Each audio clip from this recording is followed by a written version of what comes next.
What's happening, everybody? Tommy C here for Wehen Wiesbaden. English, probably the only English Wehen Wiesbaden YouTube channel ever. Not that popular, but we're going to make it happen. We're going to make a change here. But unfortunately, I had to bring you in a 7-goal game. Wehen comes up the loser against Rot-White Essen. Translation, Red-White Essen. And just a quick synopsis of the game. I actually spent the first half there until my kid got sick, and I had to go watch the second half at home. I really can't tell. I'm not going to pretend like I'm some kind of football expert, but I really noticed that either they had a possession problem or problem getting the ball, or the coach's tactics were to let Rot-White Essen take the ball, and it looks like they were kind of playing a counter-attack, or they just couldn't control the ball, because that was a real issue throughout this entire meeting. Really, Rot-White Essen dictated the pace and eventually got a 90-minute miracle. We'll get into more of that later. First goal comes from Jordy Gilkins, newcomer Jordy Gilkins, in a short delivery corner kick. He was able to head it up and into the corner. Hey, 1-0, looking good, and after really giving up a lot of possession time to Essen at that point. But I felt good. I was all right at this point. So Wiesbaden pretty much locks it up in the first half. I don't like how much Essen's got the ball, but I'm assuming that's Niels Doring's strategy, that they're going counterattack. They're 1 up, 1-0. Maybe that's good so far. Maybe he doesn't want them running around too much for the Bayern game. But in the 55th minute in the second half, Jose Enrique Reos Alonso, the center back German that plays for Essen, he's able to receive a corner kick, chop one in, and Stritzel has some trouble with it. There's some question whether he should have got it or not. But that being said, it's now 1-1. We have opened the can of worms, and we're going to see how this game just gets weirder. Next one comes from Japanese left wing Keito Muta. Hope I'm pronouncing that right. Gets a beautiful cross, slides into it, buries it in the back of the net. Essen 2-1. It's starting to get concerning. In the 47th, Wehen was victim to a handball in their own box. Something tells me if the third league had VAR, this would probably be a situation where the hand was in a natural position, but we don't have VAR. And Elmit Arslan, the striker for Essen, buries it against Stritzel. Boy, it's looking like it's over 3-1, but Wehen is not done just yet. They will be. After going down 3-1, Wehen sprouts some offense, and they make a cross to the box, and it hits Tobias Krudlich's knee. And they call a handball on him. Listen, we caught a break. I'm happy about it. But there was a cross in the box. Tobias Krudlich goes to head the ball. He misses. He completely whiffs, which I got to be honest, in real time, it did kind of look like he knocked it down with his hand, but he clearly didn't. The replay doesn't lie. Wehen catches a huge break, and Kai is able to bury it. I think that's his second of the year. He's the guy we gave the money to. He's the captain.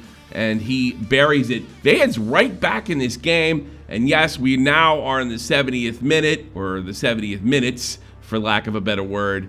And it's looking pretty good. And it actually gets pretty good.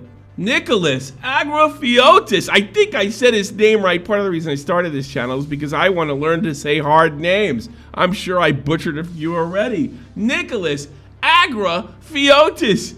He comes off the bench, and he's been super effective. His second goal of the year, coming off the bench, heading it in. A desperate attempt in the 87th minute comes through. Wehen, 3-3. We're going to salvage a point, right? Wrong. Essen got some nifty box work, nice little play, and a bit of a defensive letdown by Wehen, whose defense, even though the score really doesn't represent it, was pretty solid, at least in the first half. Well, they're able to put one past them. Torben Mutzal, the German defensive midfielder, is able to find his way past Florian Stritzel. 4-3, that's how it ended. And now we're just waiting for Bayern Munich to come to town. And yeah, that's the way that ended. Am I disappointed? Kinda. Do I feel like there's some kind of major problem here? No, but I do worry. This is where, I worry about like last year when we lost to Hanover 2, and that was the beginning of the leak, and it just never stopped. Possibly, is this a big leak after having a good start? Remember, they had a good start last year as well. I don't think so.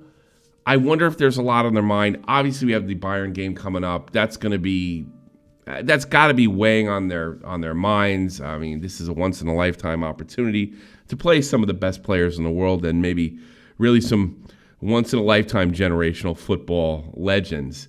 But yeah, I'm not pushing the panic button just yet. But I'm not particularly happy about this. I do feel like this was a winnable game, much less being able to get a point out of it. I think we could have beat these guys if we showed similar effort or similar play styles that we had in the last two games. And to wrap this up, it wouldn't be Wehen Wiesbaden if there wasn't some kind of tragedy. And let me tell you something. This is tragic for our team. Ortis Kiel Mortzoglu. I hope I'm saying that correctly. My wife is constantly correcting me. Mortzoglu. Here's what I do know. I've been watching this guy the last year, and he is the heart and soul of our defensive midfield. I would dare to say that he is a very underrated player. This Greek is a workhorse, and we just lost him for 8 to 10 weeks. The trade window or the transfer window is still open. Niels Doring says he's going to see what he can do to do something about it. Don't undercut this injury. It's huge. This is a little bit scary, and I'm sure absolutely devastating going into the Bayern game. There was some question whether Sasha Makinop would play in that, but he's making There's rumors out there that he's saying he's fine. He's probably going to be in there. But I can only imagine what it's like for our midfielder, Kiel Mortzoglu. How can I know this man and be such a big fan and not be able to say his name? Well, that's simple. I'm an American in Germany, but all the best wishes. I can't wait to get him back. This is a guy, and one of the few bright spots of last year, and one of the biggest reasons we were still able to get in the Deutsche Pokal. This guy's a rock. People don't talk to him. He doesn't strike me as the guy that needs attention. He just does his job and does it well, and we're really going to miss him. That's all I got for you. We'll get you something soon. I didn't really go over the mooning incident in the last video. That seemed to have gone viral. Maybe we'll do a quick funny video on that in the future. I'm Tommy C. This is SV Wehen Wiesbaden YouTube channel. English. I'm out.